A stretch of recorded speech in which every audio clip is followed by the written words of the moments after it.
Hey everyone, it's baze.djunkiii transmitting from Hamburg, Germany with a second try of a chart haul for August 2015. I did one try earlier this afternoon, but it seems like the file exceeded the 2 GB mark and was corrupted when I transferred that from my SD card to my computer, which I didn't know before that this could happen, so I fiddled around for like 2 or 3 hours trying to fix the crash that was caused anytime I tried to open the file, and well, it didn't came to my mind that the file might be the cause of the problem. So I had like a lot of things with the remote things on my computer going on, and now finally I found out about that problem that might happen when you have like the SD card formatted to a FAT16 and not to FAT32, which I think caused the problem for this video. But now I found out, and yeah, I give it another try, another shoot for this chart haul. And also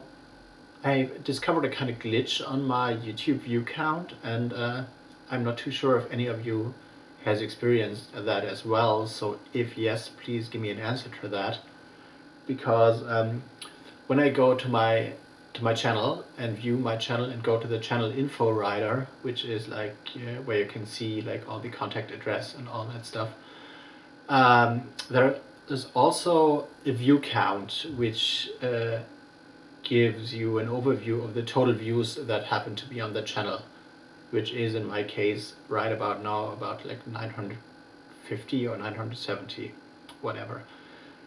There's a number, and when I go to my video manager and there's this big list of every single video I've done, and I get out my calculator and like add up the single views for each video that are displayed there, which is like 100 for one video, 22 for the next, and so on and so forth, I get another number which differs from the number of total views on that channel info, and there is a gap of between like 70 views or so, and I'm not sure why it is, or if it's a glitch, or if it's normal, or what comes into play here.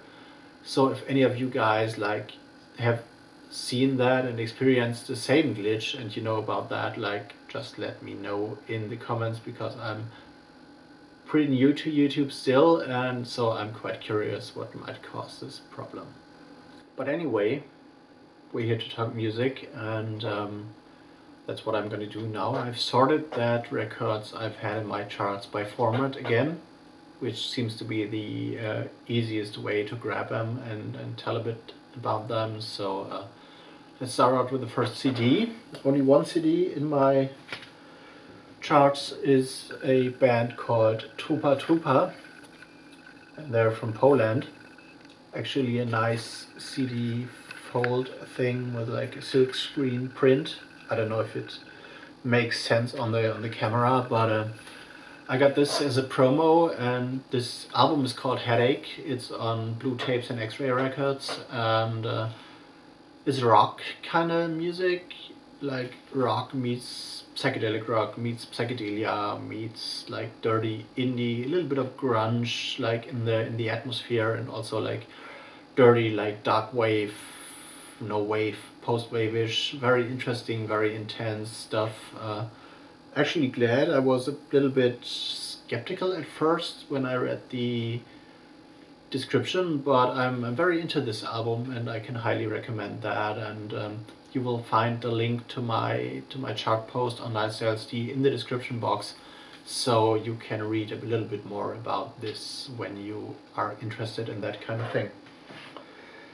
Next one you have already seen on an unboxing video. Sissy Spacek, Snell and Weather are the tracks on this one, like a 7-inch from the Austrian label Hirntranscriden Media. And as I unboxed this one in a video, I was like thinking that there's gonna be noise and stuff, and it was noise, very harsh, industrial, heavy, angry noise music, and not for the faint-hearted, but very intense stuff indeed. And this one is quite a funny thing, is by an artist called Baze, B-O-A-Z, and it's called White Block. And I haven't seen one of these records. It's a flexi disc, like a 7-inch, like transparent, not transparent, but flexible disc. Here's the cover, and also a bit of information on the back. And as far as I did know, there was a company in Korea or in Japan like that closed in the late 90s, early 2000s, which I thought that would be the last company producing these discs. And a friend of mine, or a guy I know back there in Ulm, he had a label called Heim Elektro Ulm Tonquellen, and he had the plan to release a series of records with like a normal 12-inch vinyl EP, and with an additional flexi in the records. And that didn't work out because that factory somewhere in Asia closed. And as far as that guy told me back then, this was the only company who produced this kind of records. And now it seems, as far as I know, that a company in the US is producing these, but they are producing these in the Czech Republic, which is a little bit weird and all over the place. And but actually this is fresh. The track is on this one, White Block, is like a kind of minimal wavy thing, very reduced, stripped down stuff, but it's like chiptune 8-bit music, like the I don't know, they're called like SID chips, I guess. These thingies you find in like Game Boys and all old Nintendo handhelds and stuff. And yeah, this is very, very awkward, pretty nice, cute music. And the label is called Flexi Disco, and it's from Austria, and I guess the name refers to that flexi discs. And all covers are hand printed by some like very little girls. One is like 11 and the other must be like 5 or 6. And they're the daughters of the guy who run that label, and I met him in the record store I work at, and so there you have a little bit of background on this one. And this is pretty cool, and like a collector's item as well.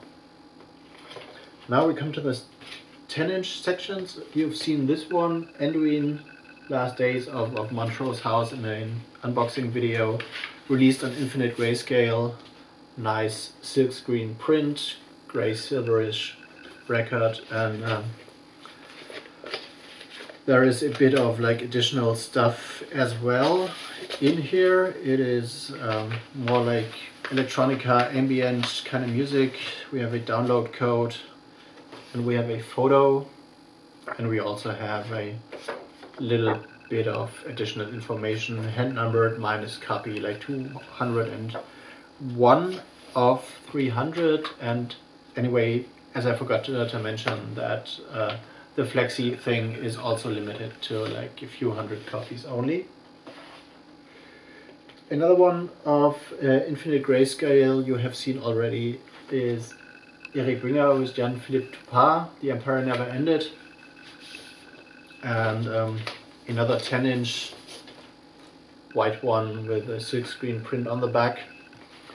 And this one is like playing inside out. So you put the needle in here and it goes to the outside, which is a funny thing, but well fitting to this record, because it features like some sound recording. A guy I know, like, he's called Thomas Knöfel, and he has been the kind of manager of Black Manual, the other project of Jan St. Werner of Mouse on Mars, where he plays with some Candomblé drummers and stuff. And he's more like a philosopher and researcher, and he discovered a recording that was also playing from the inside out, recorded in the, I don't know, 1930s, I guess, of a guy who was obviously in trance, speaking in tongues, and he was speaking like syllables and words, but nobody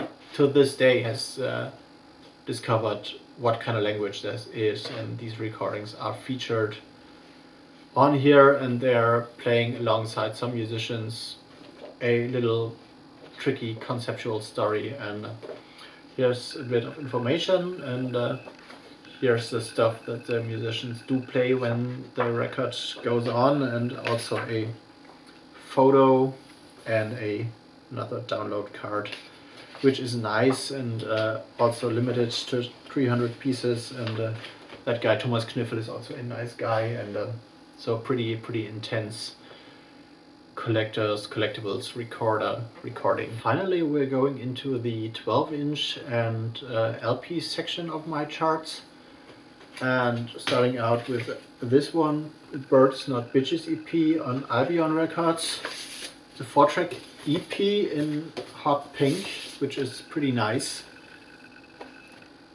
and features tracks of like DJ Littletel, Fran, DJ Handsome, and Traxman, and goes back to the days of like original ghetto bass, ghetto house stuff, very intense, hormone driven, and also like house with a little bit like of sex drive and lyrics like, hey, you fuck me now, fuck me later, and all that stuff.